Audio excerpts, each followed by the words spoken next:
Film School Slacker contains adult language and themes. Listener discretion is advised.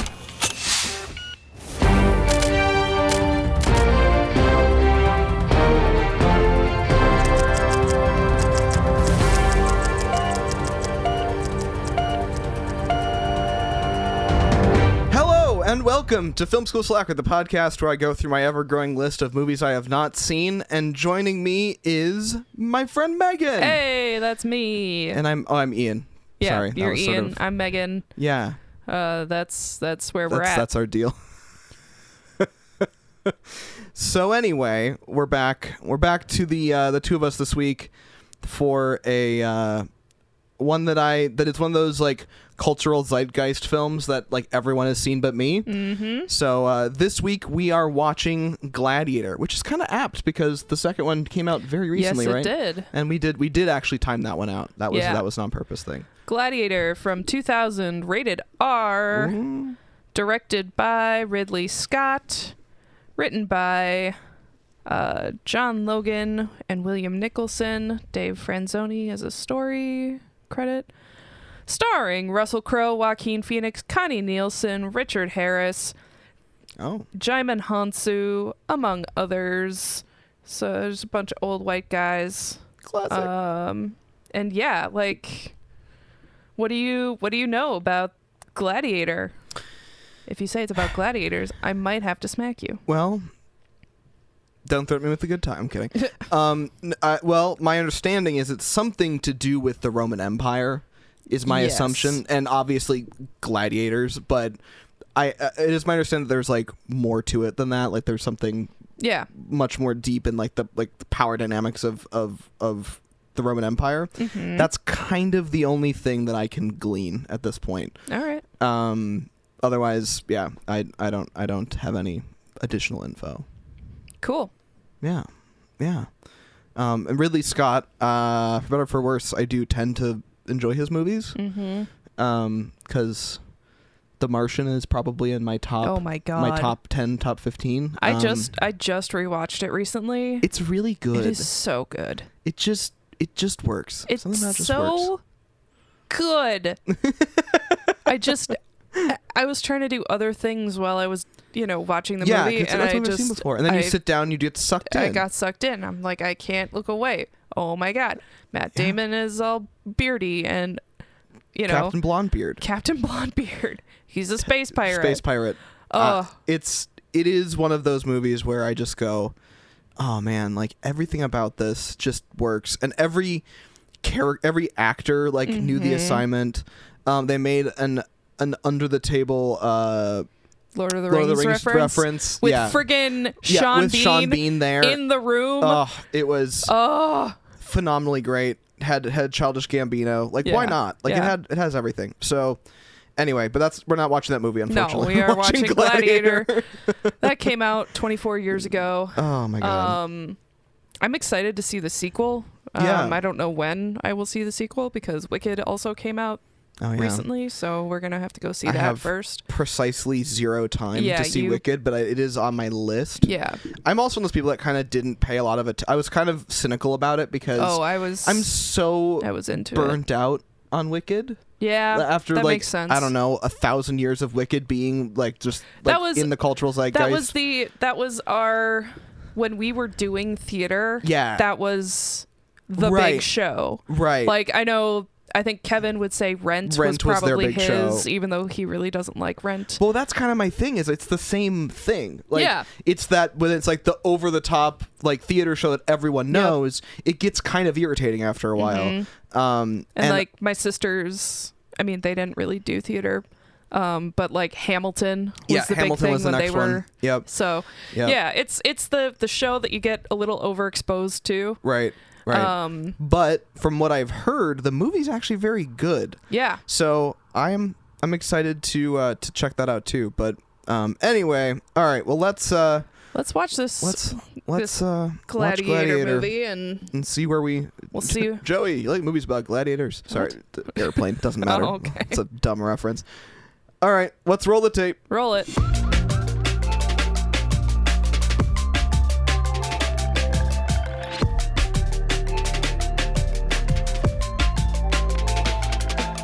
think they had released something with that soundtrack. It was. I can't wait for them to finish it for Pirates of the Caribbean. the prototype of the Pirates of the Caribbean. Yeah. Okay. It's literally the same. Bum, ba-da-dum, ba-da-dum, Yeah. bum, bum, ba-dum, Like- except a little less staccato and a little less jaunty. Right. Yeah. That's that was distracting, frankly. Yeah. And I know that this movie technically came out first, so I can't. Obviously, clearly, it was the other way around. Like, Pirates ripped this off, theoretically. Well, theoretically, yes. But also, I just like the pirate soundtrack better. I mean, yeah, it's jauntier. Right. It's just a little more fun. Yeah.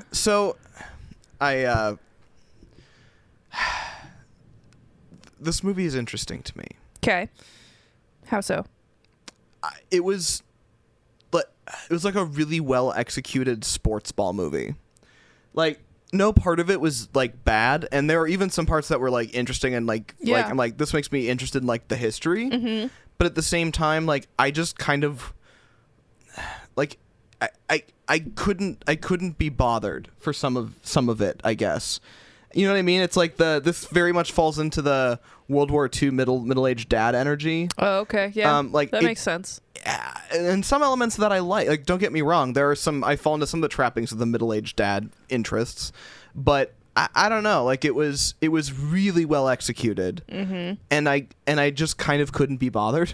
I don't know. Like, I don't know. That sounds terrible because I actually liked it, but it was just like, I don't think I'll need to see it again for 5 or 6 years before I even care, or I'd watch it with some. You know what I mean? Like, it's just. Would you watch the sequel?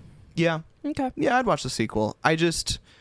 But it's not something that I'm gonna seek out. Like, I'm not gonna go. It's not like this isn't gonna be a comfort movie. Right. Exactly. There are movies that we've done on this podcast where I go, oh damn, like, I can't believe I've wasted time not watching this movie. And then there are movies that are like, I'm really kind of upset that I saw this. Not going to name any names. And then there are some that I'm just kind of like, okay, yeah, that was a well-executed movie. I don't feel it's not going to leave a lasting impression on me. Yeah. And that's kind of where I ended up with this one. I don't know. Like, I didn't, it's not because I didn't like it. It's just because it didn't worm its way into my brain. Yeah. I guess.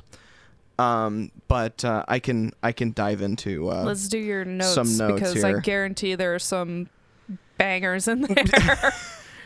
Yes, a movie that begins with a text-based history lesson, which was helpful for the context. But I'm like, oh, it's always interesting when a movie you need context to start watching it. Yes, Germania, and I don't actually know. Is Germania like the area that Germany was, and that's who the barbarians they were fighting were? Yeah. Okay. They were Germans. Germans. Save it, Germans. Yes. And then let's see. Oh yeah, barbarian throws head. That was kind of it's a vibe. There's a lot of very not so subtle, kind of. No part of this movie was subtle. No. It's very quite literally beat you over the head with an axe. Question mark? Does the dog die? Did the dog die? I don't think we saw it. Okay. Well, thank you, Ridley Scott, for not making us, at least leaving it ambiguous where I can assume. Yeah. And I was like, is this the first non-Harry Potter Richard Harris movie I've seen? Because it's very possible it might be. Probably. It might be, because I can't think of another. I can't either. He was fun.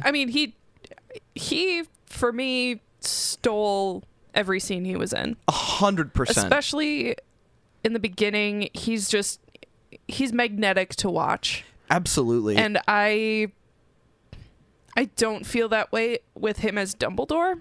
No. But with him as a Roman emperor, when the stakes are this high. Right. He is very just he just does commands it kind the of scene effortlessly. Yeah. I also like that he had a sort of doddering energy, like that sort of like kind of crazy hair and man. Like right. He was beyond giving a fuck anymore. Oh yeah. And he played that so well while simultaneously having like a lot of power behind his delivery. Like it was both sort of like aimless and then also not at the same time. I don't really know how to explain that. Like I'm on my way out. and I know I'm on my way out, so I'm going to do what makes me happy, and I'm going to I'm just going to come out and blatantly say some stuff. Right, because I don't care anymore. Yeah. Yeah. Hans Zimmer, is that you? Yes, it is. Very much. Oh yeah, and then there's the guy that was already, I was like, that guy is on fire, because there was a guy that was already on fire trying to get after people. I'm like, good for you, bud. Going at it, like, yeah, hey, girl boss guys nice. like gatekeep. And then they were in those big armored like troop transit things. Yeah. I'm like, it's a Cybertruck. The Cybertrucks, proto Cybertruck. Dirt cleans off a lot easier than blood. I think that was a. There was some fun little one-liners in there. There was some good one-liners that's him talking about, like, I'm looking forward to going back to my farm and just being a farmer. Being a farmer. I'm sick of being a general. I'm gonna go. Yep, the blood sticks with you. Plow my wife like I plow my fields. Hey-o. Have 6 more kids and just hang out in Spain until I die. Yep. And how well did that work out for you there, Max? Well, not great. Ooh. Yeah. I was like, the scale of the movie was pretty wild. It's and crazy. I have to assume that there was a lot of practical effects. Yes. So obviously, I think they did some scene extension. They would have to have. But I think I read there were like 400 cardboard extras. Oh, that's really funny. A bunch of like CGI extras as well, but like, hey, you can get away with a lot with cardboard extras. Totally. Like, hell yeah. Well, because it definitely has a feel. We're entering into that 2000s where CG becomes practical to use in those kinds of environments, and so you can definitely tell it's there, like under the surface, but it's not as obvious and polished as it is today. Right. Whereas like today, it's like I'm like, I don't know where the human being ends and the CG starts. Like it was sort of like we entered an event horizon at some point when I think it was like the Mandalorian. It's sort of when they started doing that, because like so little of the Mandalorian is actually a real set. Right. They have what they call it the volume, the crap, I can't remember what it's called, but it's basically like a this fully like motion mapped like the 3 sides like LED wall that you just like, that's like I'll have to find a picture of it because it is really cool. And they did it first for Mandalorian. ILM developed it, and now a lot of big productions are utilizing it because it's so cheap. It's so much cheaper. Yeah. Like, I understand budgets are a thing, right? But give me practical. Yeah. Any day. Yeah. Now, any day. In the case of The Mandalorian, I think a lot of interiors were built, at least partially. I can believe that. But like, if you're on a distant planet where there are, giant whatevers and plant life that is weird, and I get that. It's just easier to have it. Like, there are reasons to do it, but I think that it's being used in places where it doesn't need to be. It's just cheaper. Yeah. Which... grumble. The Caesar's tent is a wild vibe. That was a thing. The set decoration in that tent alone is just... It's very chaotic old man. Definitely. But, like, still an emperor, so it's neat. Right. But it's also, like... I have my armor over here, and my lounging chair over here, and my bed over here, and I'm going to cover everything in fur because it's cold as fuck up here, and I'm an emperor. I'm an emperor, and I do whatever the fuck I want. Yeah, it's good. It's good energy. And then Maximus's house sounds like a European resort. I guarantee you can stay in that resort if you go to Spain. Yes. I guarantee you there is one. Right? It'd have to be. Or like where they shot the exteriors, you could. Right. I don't know. When Maximus is talking to the Emperor and I just wrote woof. That's a lot to put on one guy. Right. Like, Jesus Christ. Like, that's just, it's almost the kinds of like burdens that were being placed onto people knowingly were pretty wild. And I'm talking about everybody, not just Maximus. Like, it Right. was very weird, like the kinds of like, well, now you have to sit with that. Go fuck. Yeah. None of my virtues were on your list. Oof. Yeah, that's And it was downhill from there, really. it pretty much. Commodus needs therapy. Commodus needs therapy. Commodus needs a hug and he needs to go to a therapy retreat. He needs therapy. He needed it before he killed his father. Oh, God, yeah. But yeah, like there's a lot of shit he needs to work through. Well, and I can definitely see why the kid who played Joffrey studied this character. Oh, so 100%. there's a lot in common between the characters, actually, now that I think about it. There's like a weird, like, there's a distant father that still kind of expects the son to live up to his expectations, even though he's never really communicated those with his him. kid. Right. And be better, but I'm not going to tell you how. yeah. Like, I'm not going to actually be there to teach you how to be good. I'm going to just expect you to be good. Right. But then, and there's a whole, like, weird incest thing. Yeah, the incest thing is weird. Is, I'm like, why? I mean, Joffrey was born of incest, and then Commodus is like, I want to fuck my sister and marry her. And I feel like I kind of see the through line for him. Yeah. My guess, if we wanted to get like psychoanalysis on it, is I think it's because his father like just kind of didn't love him. Yeah. And so he's like trying to find acceptance or love and force it out of somebody in his life, and it's kind of been refocused. And he says like, you're the only person I can share this with. Right. To his sister, because I mean, yeah, she has a better relationship with their father. Yes. Because she's older, she had more time with him. Right. Before he went off to fight wage whatever campaign, whatever. Right. But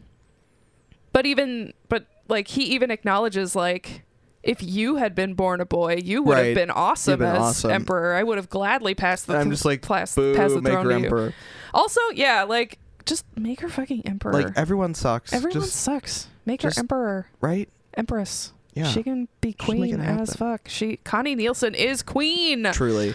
Do we know was Maximus a real character? Like was that a person that existed in history? I don't think so. Okay, that's what I figured. Or maybe it did, but it's very this it's not a very accurate. Right. Because Commodus died via smothering after he threw up the poison that the Senate tried to give him. That's like, so funny.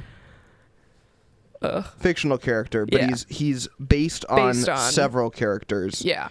I believe that. Marcus Nonius Macrinus, and he had some similarities, but he died wealthy. Like that didn't happen to him. And then there were a couple of other generals under Marcus Aurelius who had that. Gotcha. There was a wrestler, and there's a famous gladiator. Like there's a bunch of stuff that they just kind of baked sort of into just one like guy. A composite character of ancient Roman dudes. Exactly. Cool. So, okay, I knew there was some fucked up family shit when he kills his dad. She walks in, slaps him twice, and then kisses his hand. I'm like, oh no. Yeah, I think that was she slapped her brother. Right. But then she realizes that fuck, he's emperor now, so gotta toe the line. Those dynamics were very uncomfortable. Yeah. I have a bone to pick. Okay. With I think I can pick it with the editor. I mean, obviously, probably Ridley Scott too, but I dislike undercranked footage, where it's like slowed, where it's choppy. Okay. I don't like that look. Like I know why they do it.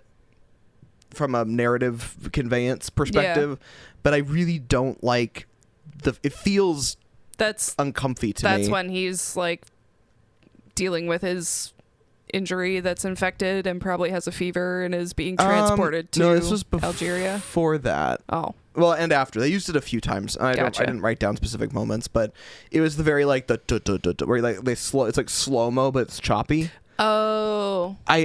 Gotcha. Either overcrank the footage and do slow-mo, or just don't do it, because it looks weird when you do like the frames like that. It just feels like it pulls me out of it. Gotcha. But that's more of a personal gripe than like an actual complaint. It's not your style. Right. Working at the horse wash, we definitely sang at the horse wash. Whoa, whoa. Yeah, well, that was a thing that we just did during the movie, because we have to have fun somehow, you guys. we watch all these movies. We gotta watch this dude's wife and son be murdered by people they thought they trusted. So well, when it was like, I'm like, wow, just bowled over the fucking kid. Yep, that kid got trampled AF. Jesus Christ, I do not have. Yeah, that was dark. There's a fixation in this movie of when there's really intense emotions, people just fucking drool. Like, why not? Why not just fucking drool? Just because Maximus did it when he killed his dad. Not Maximus. I'm sorry. Commodus did that when he killed his dad, and Maximus did it when he saw his crucified wife and child. Were they crucified or were they just hung up? It doesn't. I didn't see any cross. I don't. Commodus implied that it was a crucifixion, but I think that was. But it might not have been. I think he was working off of bullshit information. That could be. But either way, they were strung up. And it was very grim. Yeah. Their burned out farm was serving big Lars Homestead energy. Yeah. You know what I mean? Like, from Star Wars. There are elements of this movie that reminded me both of episodes 1 and 4 of Star Wars. Okay. I'm still working to understand why, but I'll get there at some point. I mean, there's very Ridley Scott, Steven Spielberg, or not Steven Spielberg. Jesus Christ. Get out. I need to turn in my nerd card, I guess. Shut it down. No, but like George Lucas, Steven Spielberg, Ridley Scott, they're all kind of that same era. Are they? Is Ridley Scott around the same age as them? Ridley, think like Blade Runner and... Oh, yeah, that's true. That's a good point. So, like, I feel like they all hung out together. Yeah, Ridley Scott is 86. Okay. So he's probably the younger of that generation of movie makers. Ridley Scott. Really? How old is George Lucas? Hold on. George Lucas is like in his 80s. He's 80. Nice. How old is Spielberg? He's got to be in his 70s at least. Spielberg is 77. Nice. Anyway, yes. So, I'm trying to still kind of get my head wrapped around what elements, but I think some of it is like with episode 1, there's definitely like that kind of over the top Naboo dress energy. Yeah. There's the Senate, the Galactic Senate. Senate. That's Roman a thing. Senate. Mm-hmm. Lots of kind of backstabby kind of behavior. Mm-hmm. A lot of betrayal, a lot of secrets, a lot of... Right. That's definitely the vibe. There's, the element of slavery. Yes, the element of slavery. They're in that first big chunk. They're in Algeria. Yeah. Which has a Tatooine flavor to it. Yeah, wait, wasn't Tatooine shot? Where was Tatooine shot? Tunisia, which is right next to Algeria. Right. So it's that same North African kind deserty with the kind of earthen building structures, and it's all very kind of yellow. Yeah. You sold me queer giraffes. That made me laugh harder than queen. Yes, queen. We can't make it. They're not mating. You sold me queer giraffes. They're just giraffes like draped in rainbow scarves and Oh my god, I love it so much. Oh yeah, and I'm saying, why is this giving me Phantom Menace? I think some of it was there was like some of those scenes in the marketplace were very Watto-esque. Yes. With the hey, what do you do? Like that kind of energy, like that slimy shopkeeper, slaver kind of energy that Nubian. Yeah. Yeah. No, it's what's a Nubian? Oh wait, you don't get that reference yet. It's fine. I don't. It's from Chasing Amy. Oh, yeah, that's on the list. There. Yeah, we'll get there. We'll get there. I'm not worried. I know. You're gonna make sure we get to it at some point. Yeah. I have a lot to say about that movie. I know it'll be good. That'll be an episode worth tuning into. Oh yeah. Oh, I shall profit from your death. Proximo is Proximus is an interesting character all the time. Yeah, like I'm trying to remember. Like, I was like, at least he's upfront about it. Like, I feel like, at the time I was like, I wish more people that profited off of other people's death were more open about it. Tell people. Yeah, like looking capitalism. At you, Dick Cheney. Oh my God, haven't thought about Dick Cheney in a very long time. Me neither. Kind of miss it though. At this point, you know what? I would not be surprised if JD Vance shot somebody in the face. Right. Oh God. Ugh. Anyway, not that he knows how to use a gun. No. He sucks. They all suck. I hate everything. And that's why we do this podcast. Exactly. So It's have just some therapy. levity, okay? It's fine. Just guys, okay? Yeah. Proximus is a dramatic bitch. He is in the best way possible. I mean that very much as a compliment. Is there just a blood sprinkler in the arena? Yes. I love that. So much.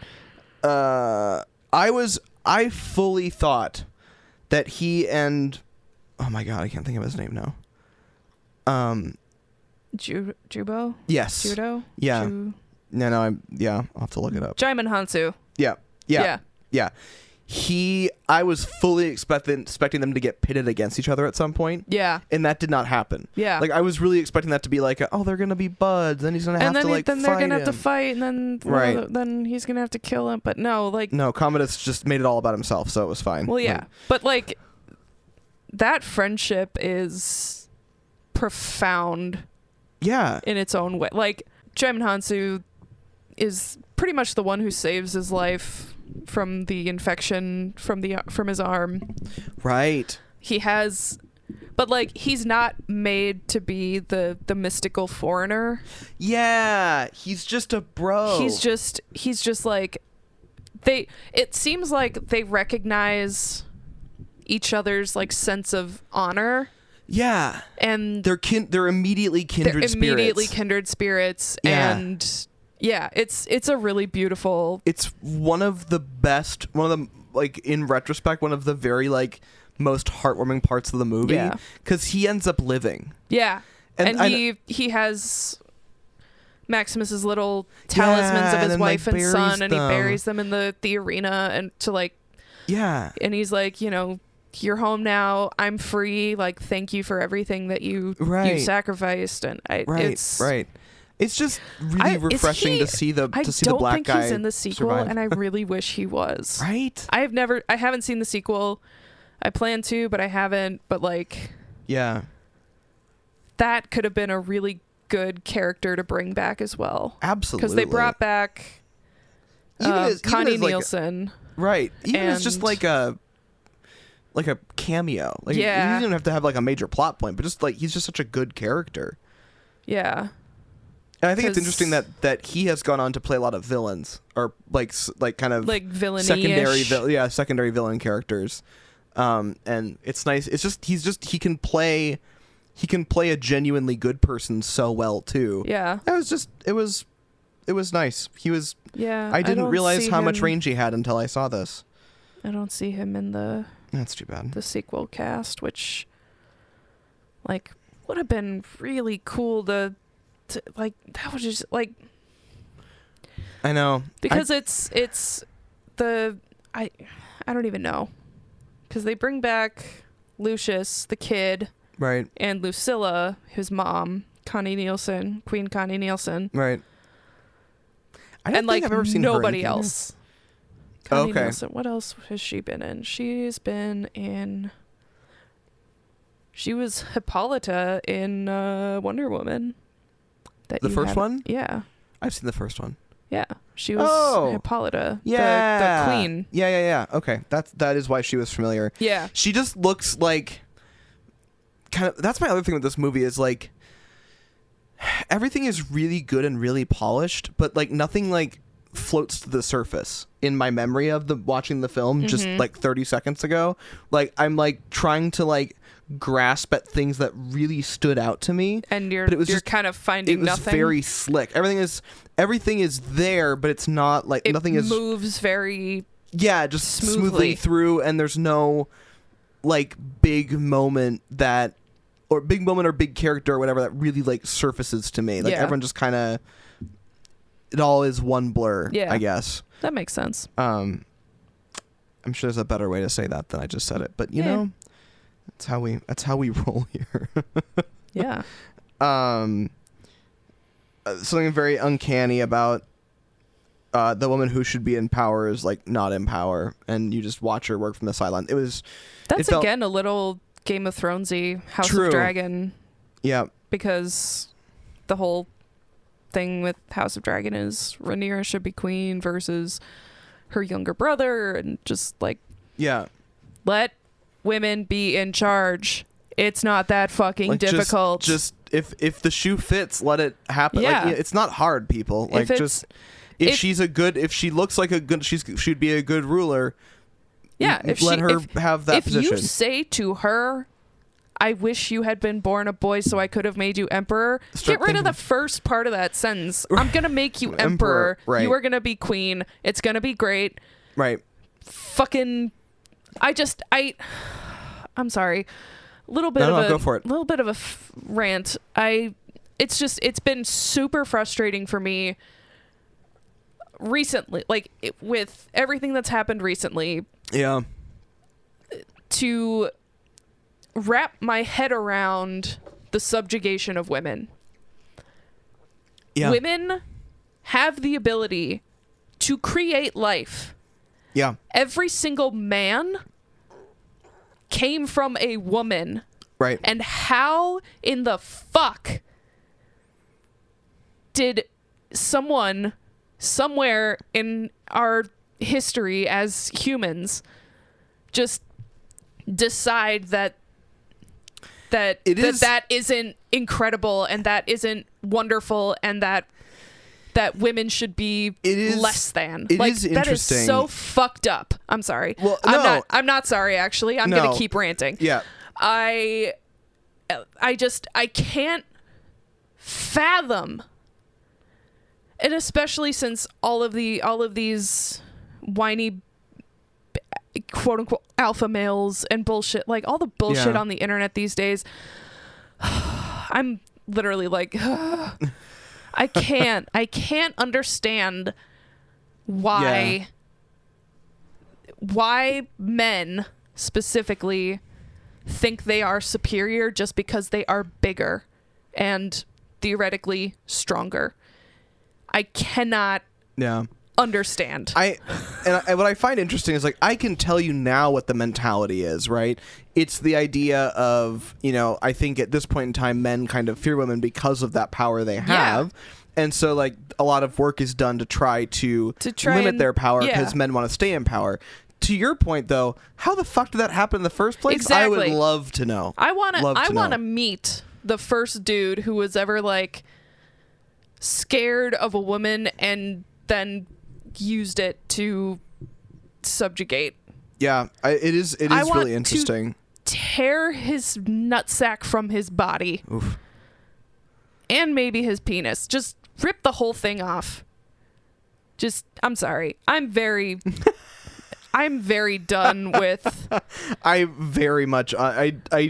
can very much empathize the position that you're in right now. And I appreciate that, and this is why we're friends. Yeah. But, no, I don't have I wish I had a good answer for you. The only answers I have are why behaviors exist that are happening today.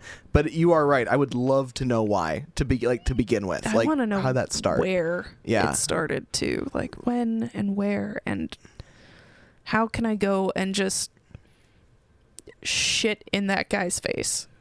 Oof. Just with our luck, he'd be into that. I'll see myself out. That's why he subjugates women. He just has a very embarrassing kink. He's the scat man. Oh my god! I hope my family doesn't listen to this episode. Just for that part, like the scat man. The feminist rant's fine. The scat man, that might have been a step too far. Oh my god! And then I need a nap now. Like, I'm tired. I'm sorry. We have more to go. My cortisol levels just like we're not done. Crashed. Okay, let's keep going. Commodus is very Elon Musk coded. Oh god, yeah. I think we said during the episode where it's like, did he buy a social media platform? Like, yeah. It's just fascinating. Did he buy? Did he buy Twitter? He bought Twitter. Huh, weird. Did not know. Are you not entertained? Came from this movie. Yes. Did not know that. That line came from. This is where it came from. You were pulling up some factoids during the screening, and one that I thought was really interesting was that's just kind of our deal. One of the ones I found really interesting was the fact that the first draft of the script was so bad they didn't want Russell Crowe to see it. Like, I would love to know if any of these great one-liners were in that version. Probably not. Oof. And the fact that Richard Harris was just like, did not give a fuck about the rewrites. He's like, I'm not going to relearn these lines. Fuck you. I'm Richard Harris. I'm Richard Harris. I would love to see the first script. Me too. I want to know what that first draft looked like. Well, there's a famous quote that writers know. It's the first draft of anything is shit. Yeah. So like, I get it. It's obviously it's going to be bad. I just think it's funny that they were so far along in like pre-production when they were still working on a shitty draft. Yeah. Like, guys, get your shit together. Let's see. Oh, definitely every stunt guy in Hollywood was called in for Literally this movie. every single one. Like, just everywhere. Beep, amazing. Boop, boop, boop, boop, boop. Hello, casting agency? Yes, hello. We need all of your stuntmen. Oh, well, so, like, just the ones in East LA? No, literally every single one you have. Oh. If they have a penis, send them over. I'll make some calls. Okay, great. That was a live reenactment of that exact conversation. We're gonna get sued by I think not. Whatever. We'd have to be making money first. You know what? I would be honored. I want them to sue me. Honored if Joey Taranto and Ellen Marsh listened to us enough, and we're offended at how close we were. Right. To take offense at our reference to them. Amazing. Ellen Marsh and Joey Taranto come on our podcast. Right. I love you guys. That's the dream. I love you so much. That tonic was a total red herring when she gave him that tonic. I really thought she was slowly trying to poison him. Yeah. The plot gets buried. Like, it was almost like, just don't even include it. There was no point in that being there. But that's a really dumb nitpick. I mean, it could have been a thing, but I think it was there for. I think it was just there for Commodus to show how reliant he is on his sister, because he literally has no one else to care for him. Right, that's fair. Not even a personal assistant, a slave of his own. He literally is such a weak and sad man that he has to rely on his sister, who he views as lesser than. Right.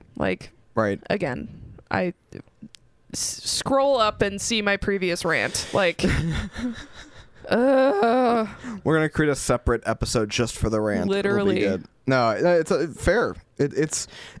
The dynamics are very interestingly laid bare in this movie that way. Oh yeah. Which is isn't always so plainly laid out, and like we said, nothing is subtle about this movie. Subtle.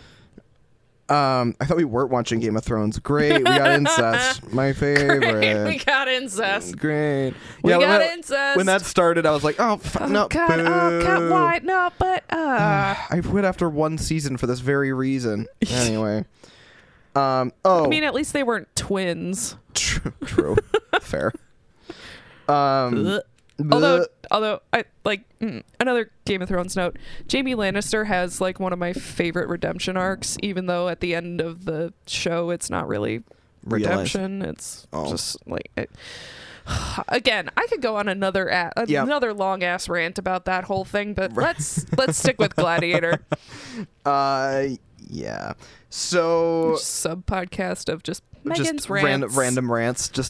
Megan's random second rants. feed. I think that'd be fun. We can just collect them and that'd be our Patreon. Totally, 100%. Okay. It's too bad you can't read these notes because it's important to the sequence of events. I was like, those eyebrows though. Oh my and then God. Another line was, and the wig. Like those two, like I was already distracted by this guy's crazy eyebrows, which you later told me were actually those his. are actually his eyebrows. Which that's just amazing. That just makes me so happy. Yeah, that was phenomenal. They're gelled up into little horns. Yeah, like a great horned owl. Yeah. Amazing. And then he puts on like the Annie wig. And he's like the master of ceremonies announcer guy, and that look stole the show. 100%. That was I could amazing. not look away. And then there was Golden Tits Lady. She was there fun. was Golden Tits Lady. She was cut in half. Tits armor. Tits armor. Tit yep. armor is stupid. Well, Stop doing it. She was cut in half, but at least her also, tits it were was okay. 2000, so I get it. But like, come on. Yeah. The mob is Rome, which I think is a great line just in general. When she's going down there and trying to like get him to do something, wow, I gave you no information. When she went down to see Maximus, and like tried to give him like the talk to like do something about everything going on, tried to be like, hey, and he was so indignant about it, and I fully understand. Oh, like, absolutely. Like she seemed like genuinely irritated that like she just like didn't see his position. Yeah, and I was like, he's a broken man. He is literally he has gone from being an exalted, beloved, powerful general, right, to the bottom of Roman society, right, in however long, 6 months, less than that. Yeah. Like he doesn't give a shit about the glory of Rome, because the glory of Rome is why he's in this position in the first place. He doesn't have a lot of love for it. He doesn't at the care moment. about Rome anymore. Right. Because Rome is the thing that fucked him over. Yeah. It's like he's like a wounded vet almost. Right. Like a wounded homeless vet. He gave everything to the army, and then when he got out, he lost everything. Right. And right. Yeah, it's again another Megan's random rants coming in. Yep. In 2025. Yeah. We need to have square umbrellas make a comeback. We do. Those I were do really like fun. the square umbrellas. They look really cool. It was a good vibe. When Commodus did the thing where he was basically like telling the story of the emperor who like found out that people close to him, and she just starts bawling. I'm like, well, that doesn't help your case. Like, girl, like have a bit of a poker face, my dude. Like, if you're gonna conduct espionage, be better about it. Yeah. Like, yeah. Yeah, that was. I'm like she close. She is no Black Widow. No. She is no. Yes. Exactly. Agent 99. Right. Exactly. Let's see. Are you in danger of being a good man? I like that. That was a cute line. Especially since apparently Russell Crowe and Oliver Reed, the guy who played Proximo, fucking hated each other. Oh, funny. So like are you in danger of becoming a good man? Well, their animosity did feel kind of genuine. Yeah. Oh, there you go. I love that Proximo had like cryptic last words just up to the very end. Like he had to be kind of a showman. Well, and I mentioned when I was reading out the factoids, Oliver Reed actually died 3 weeks before principal photography ended. Mm-hmm. So I feel like his death scene was kind of cobbled together.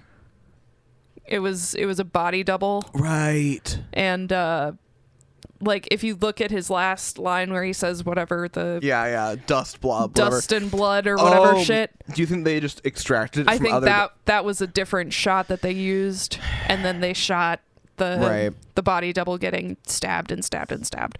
That makes sense. Very Caesar-esque. Right.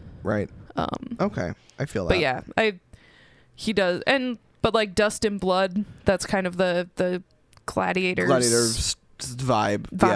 Yeah. It's so All he's right. like, yeah.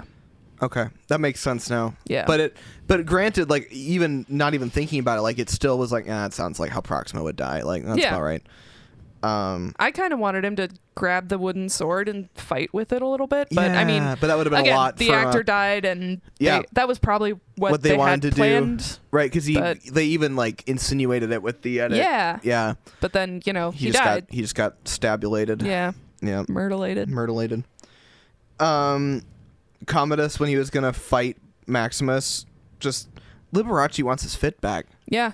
That was a Liberace looked at that fit and was like, it needs more feathers, and then I'll wear it. And if it had feathers, it would absolutely be a Liberace outfit. It absolutely would. Like nothing about that. That was so funny. And then when Maximus dies, spoiler alert. What? I know. He does that floating over the ground thing, and that was weird. I don't know. That's a weird. It probably thing. Here's the thing that was weird to me about it is it probably took a lot of effort to do. Yeah. And I'm not sure what anyone got out of it. Yeah. But that's my own weird thing. Like, because I feel like since he was already kind of hallucinating, right? Maybe, but like he wouldn't have hallucinated the ground. He wouldn't have hallucinated that angle on himself. Right. Like what was that? What was it trying to convey? It was weird. I don't know. Yeah, that was. I don't know. That was my own. Anyway, yeah, that was a film school moment, being like, what the fuck? I don't know, man. Yeah, I don't know if I like that. Right. But anyway, those are my notes. Yeah. I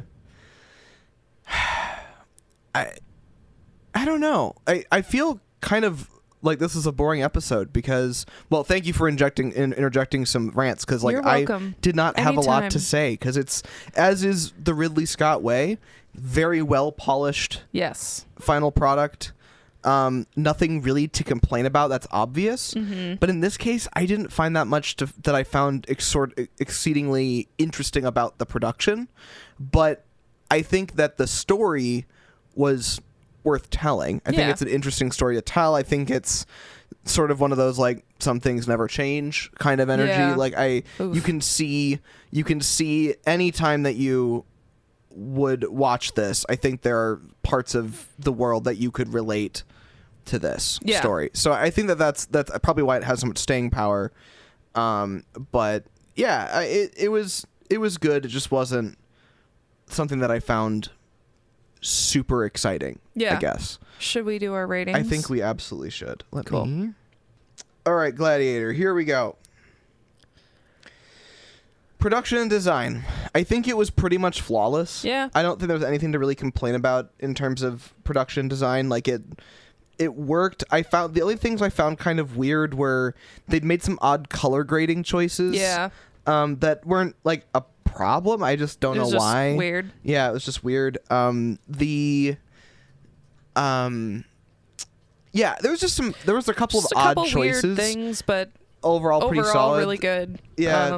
Should we give it like a 4.5? Yeah. 4.5 works for me. All right. Story rating. I mean, I don't know. It's a Roman Empire thing. I would give it a 4.5.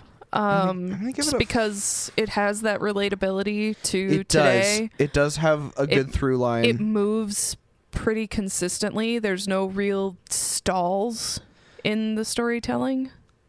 I don't know. I found it occasionally a little plotting, like Okay. but not like to the point where I'm like, oh brother, get to the point already. Yeah. But it was like, oh, okay, we're really moving. But also, I feel like historically movies have moved a little bit slower compared to today. Yeah. So that's probably fine. I'd give it a 4. Okay.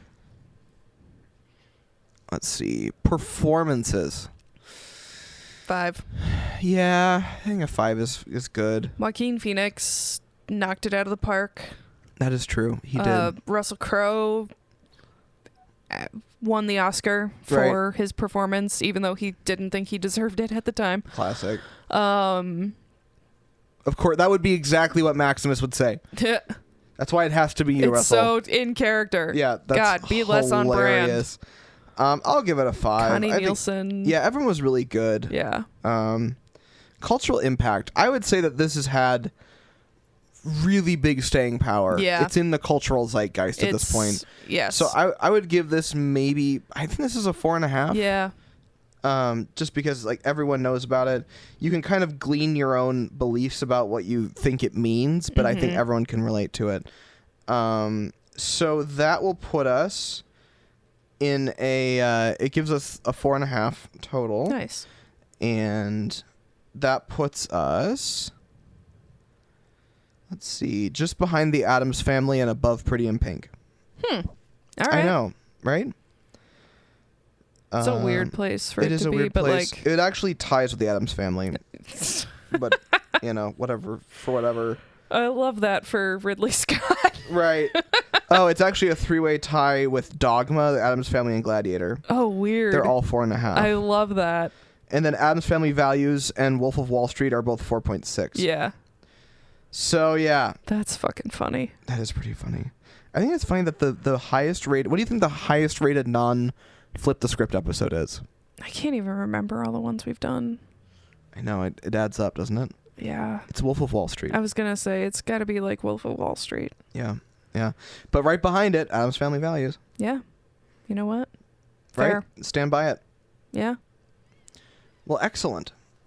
Well, yet another movie that I can put onto my watch list and Letterboxd. Got any closing thoughts about this film that you want to talk I'm about? tie-tie. I get That it. rant took it out of me. I understand. I need a minute. That's understandable. Well, I that need a being said, thank you so much for listening to Film School Slacker. I'm Ian. I'm Megan. And we will see you next time. See you later. Thank you for listening to Film School Slacker. Our graphic design is by Mitch Ransdell. Music by Ariel Shalom and Ziv Moran. Voiceover audio provided by Mike D and Janet Paoni. Learn more at filmschoolslacker.com.